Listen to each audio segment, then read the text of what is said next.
Today's word comes from Isaiah 22.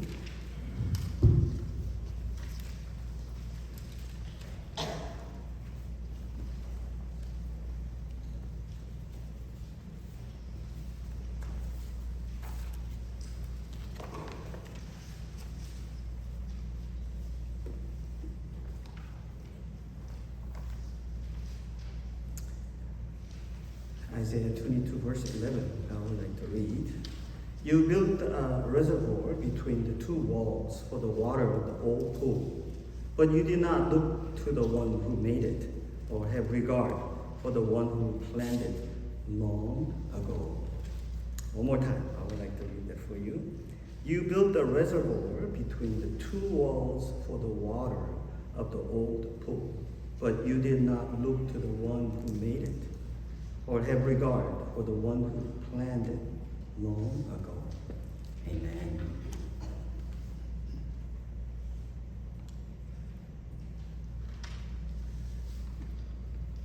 We already came to chapter 22 of Isaiah. The whole book is 66 books, and we came 30%. And remember last week's message? Last week's message, we worked on chapter 13, chapter 14, and it was the beginning of the judgment. Beginning of the judgment that God is proclaiming through Isaiah.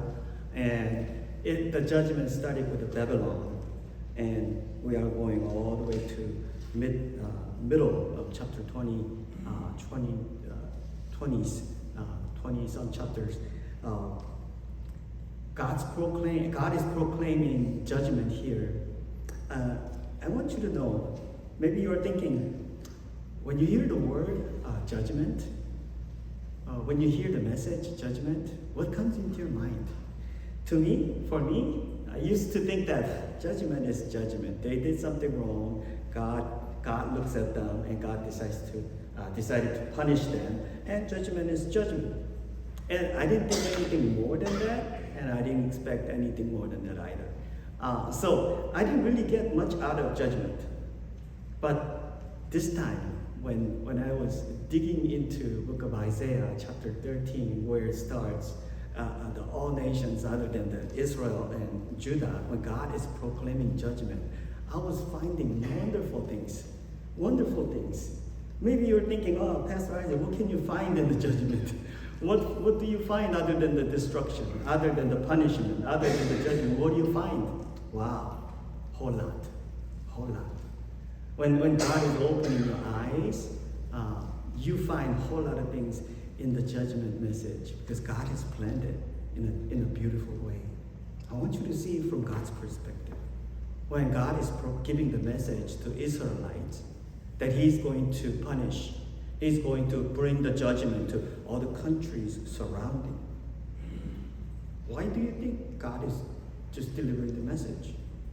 He could just say, okay, chapter 13 to chapter 25, hey, one verse, I'm going to judge them all, period. He could have done it that way. But instead, He uses each chapter to talk about each kingdom, each country God is talking about. Even the country that didn't even start yet. Babylon. Punishment of Babylon will come 150 years later. But God is already giving them the judgment. When God is giving His words, there are important things about Him in there. I want you to see those things. What God sees, what God actually surfaces them, and then what God is telling us about our relationship between God and us. I want you to see that. Today, briefly, in my introduction, I want to talk about what God was talking about when He was talking about each kingdom, and then at the end, I'm going to talk about the point and we're in the message. When God delivered the message to Babylon, judgment message to Babylon, He was talking about the pride, strong pride. That pride and power, the size of their kingdom, is so great. And God said He is going to judge them. When Israelites hear that, I put myself in Israelites' shoes, and I was thinking, okay, what kind of message am I getting? Yeah, God is going to hit them and punish them and destroy them, and then we're going to be free. Yeah, But if you look deeper into it, you see something more than that. God is saying, I will punish not only Babylon, but I will punish anybody who has that pride, anyone who has put their faith in their own power and strength in their life. I will punish them. I will bring judgment upon them. And Israelites, after they go through the slave life, later, right? They get captured and they live their slave life over there for 7 years. They're reading all these and they're thinking that, wow, this is where we failed our relationship with God. By looking at Babylon, and God is showing them, in our relationship, there shouldn't be no pride in there. You cannot even depend on the kingdom, the greatest kingdom that is going to come in 150 years. You cannot even depend on it. They cannot have pride because God is the ultimate, supreme strength. Next kingdom comes is Assyria. They were so proud of themselves about their dominant military power. If Babylon is kingdom to come, Assyria is kingdom right now. And then current greatest power, and God is declaring the judgment. And he said, it is not going to last. Assyria's power, Assyria's dominance, Assyria's military power, they're all in my hands. God is telling the whole nations and all the nations, whole world, that God is in full charge. You see, each judgment is designed to show about God. Each judgment, of course, it shows about where they failed and also where Israelites failed. But it is all about God. How we do relationship with God. God is showing us that, hey, don't depend on any powers around you. They're in my hands. Next kingdom, Philistines' biggest thing was their false security. They're thinking, wow, this scary thing just passed.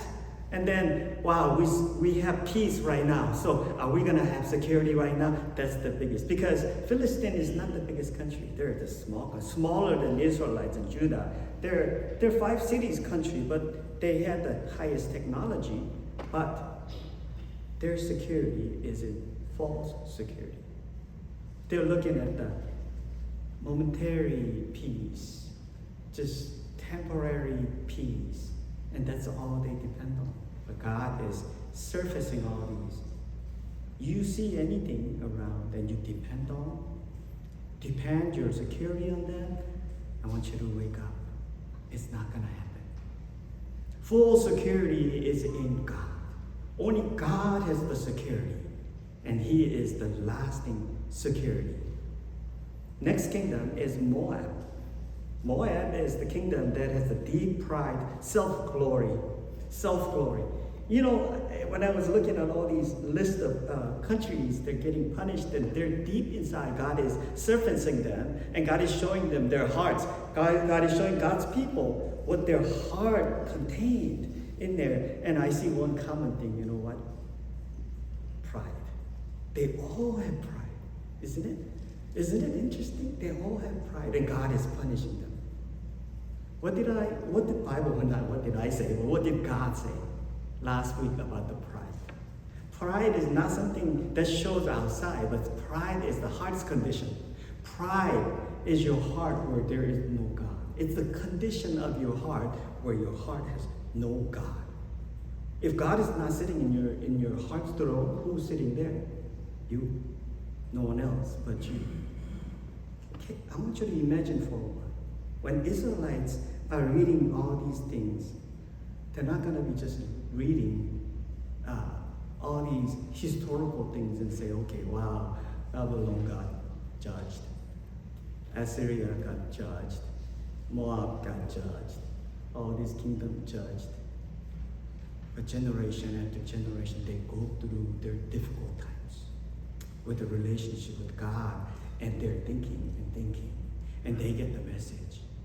The message is that your heart is designed to have God in mind.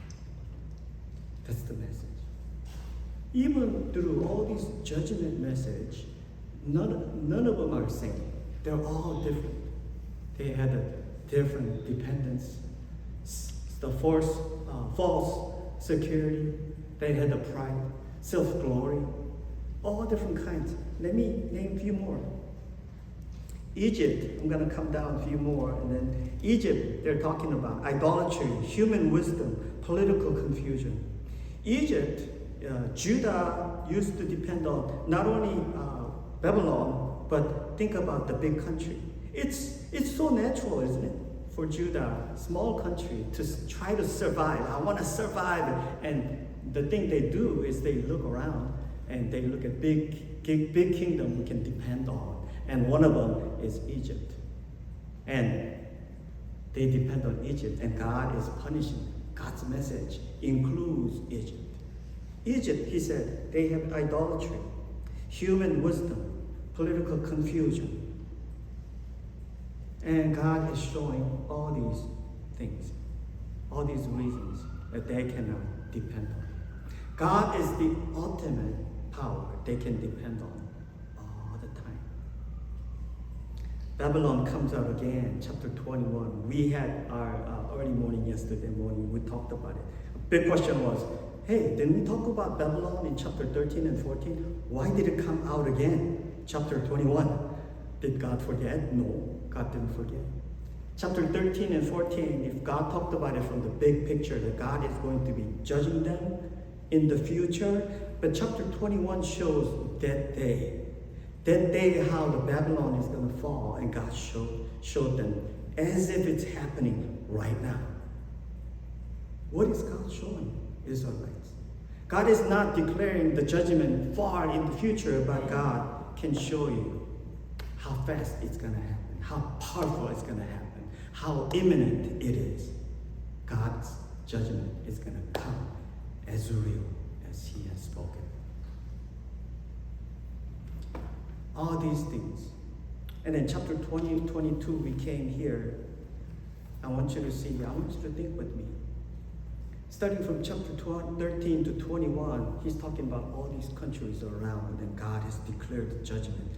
Chapter 22, God is as if God is saying to Israelites, Judah people, you see all these people, they are being judged. Can we look at your heart? Wow, this is very scary. When you look at other people's judgment, yeah, it's scary. They are going to go through this judgment. It is so scary.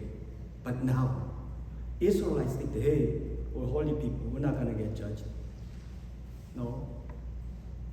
God is saying, let me look at your heart. Shall we look at your heart? That's chapter 22. Isaiah chapter 22, God all of a sudden, He was showing all these judgment pictures to Israelites, but now He's bringing the camera right into their heart. And they're saying, let's look at your heart. I want you to look at the verse today. Verse 11. You built a reservoir between the two walls for the water of the old pool, but you did not look to the one who made it, or had the regard for the one who planned it long ago. Israelites, when they were going through all these difficulties, northern kingdom fails, and then they're getting attacked, and they're in dangerous time and situations and all that. What are they doing? They're building the water well. They're getting the walls rebuilt, and they're getting all these. They're thinking about, hey, where can I get help and all that? God was watching all that. And if we live in that time, we'd probably say, wow, Israel is doing good thing. They're rebuilding the wall. When we have rebuilt the wall, we're going to get the water. Where are we going to get the water? Outside, yeah. Bring the water inside so we can all drink water and survive. Yeah, that's good. And can we get any help from outside? This country, that country, can we get whoever can help us? Yeah. Well, politically, they're very good. They're thinking, they're planning, and they're putting all their effort and energy. But I want you to see verse 11, in the middle part of it, what does it say? But God is giving Judah, Israelites, all these people who are working and planning so hard to survive. God is giving his result. His result of his getting is like spiritual MRI. What does it say? But you did not look. You did not look to the one who made it, or have regard to the one who planned it long ago. God is saying to Israelites, you did all these things, but one thing that is the most important thing. You did not look to the Lord. You did not look to the Lord, and you had no regard for the one who made it long time ago. In our plain language, I created you. I created all these people. I am the creator God. You did all that to survive, but you did not look to me. You didn't have any hope in me. You didn't have anything in your heart for me. That's what God is saying. This is the scariest part of the whole, all the way up to here. You know, all this judgment for the big kingdom, small kingdom, all around, yeah, so scary. But when God opens my heart and he tells me, Isaac, in your heart, I found nothing, not even 1% of your heart looking to me. You lived your life hard, yeah, maybe you say that, but that's death. Without me, that's death. Without me, there's no power. Without me, there's no prosperous. Without me, there's no life. Without me, there's nothing, and you have worked hard for nothing. That's what God is saying. The message is very simple and so clear. It's not just for the message for Israelites back then, but it's a message for us today. As if God is asking you, do you have heart for me? In your heart, what do you have for me? I'm going to talk about when the Bible says look, what it means. It does not mean just physically you look to the sky and say, oh God, I'm looking at you. It means your heart intently, desperately, patiently, and focusing on God as if your life depends on him. That's what it is. God is saying, you had nothing. Your heart was not looking at me. So when Bible here it says, look, you did not look. That means God was looking at Israelites' heart all this time. Did you know God is looking at your heart right now? When you're worshiping, even when you got up today in the morning, every day when you get up, God is looking at your heart. Let me see. Let me see what's in Isaac's heart. God is looking at my heart. When Samuel went to Jesse in 1 Samuel, when Samuel went to Jesse's house to anoint David as the next king, Samuel went to Jesse's house. And Samuel, okay, they have 8 sons. Most likely, first son is the best looking and best, nice, everything. So maybe the first guy comes, he's the one, he's thinking. Samuel is thinking that. And yeah, obviously, first guy looks the best. He's strongest, handsome, smartest. He comes out and he's thinking, okay, Lord, should I anoint him as next king? This is what God says. I'm going to read you this verse. Samuel 16:7. The Lord does not look at the things people look at. People look at the outward appearance, but the Lord looks at the heart. Not only David's heart, but God is looking at every one of our heart every day. when we are counting money, when we are working at the store, when we go shopping, when we are meeting with friends, when we are planning for our family, my future, when we are doing all that, God is constantly looking at my heart. Why? Why would He look at my heart? Because He wants to do a relationship with me. You know, that relationship is so valuable. He brought Jesus to die on the cross. That's that much value. And then our eyes, our heart's direction is constantly everything else. My glory, my future, my pride, my survival, everything. That's so important. And I'm just focused on everything else but God. God's case is so clear and so powerful. And that's what I saw here. As if God is asking me, where is your heart? Where is your heart's direction? Is it there for me? Let me read you a few verses and I'll end the message. Psalm 121, verse 1 and 2. I lift up my eyes to the mountains. Where does my help come from? My help comes from the Lord, the maker of heaven and earth. Psalm 121, the writer is looking at the mountain, but then he's actually looking to the Lord. His heart's direction is fully on the Lord, and he came to the conclusion, my help comes from the Yahweh Lord, my God. He's the only source of my help. Isaiah 40, 28, 21. Do you not know, have you not heard? The Lord is the everlasting God, the creator of the ends of the earth. He will not grow tired or weary, and his understanding no one can fathom. Verse 29, God gives strength to the weary and increases the power of the weak. Even youth grow tired and weary, and young men stumble and fall. But those who hope in the Lord, literally this says, those who look in the Lord, look to the Lord, will renew their strength. They will soar on wings like eagles. They will run and not grow weary. They will walk and not be faint.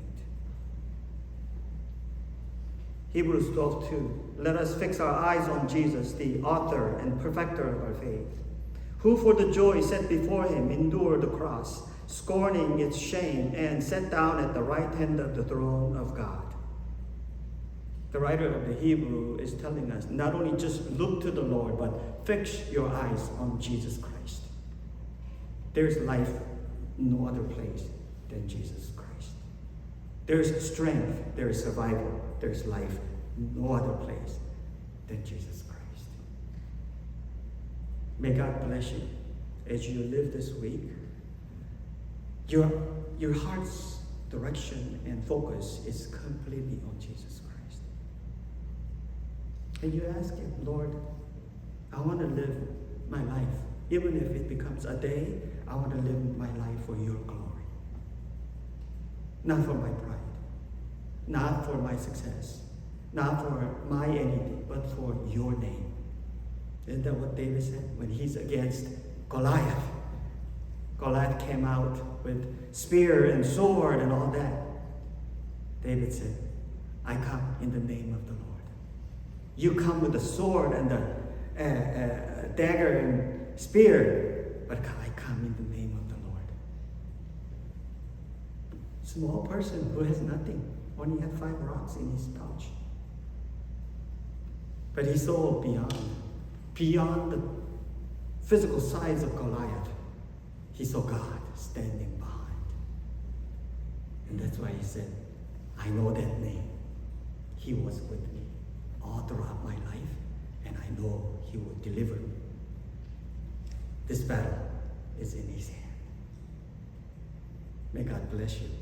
You live your day by day like that. 자, 우리 한국말로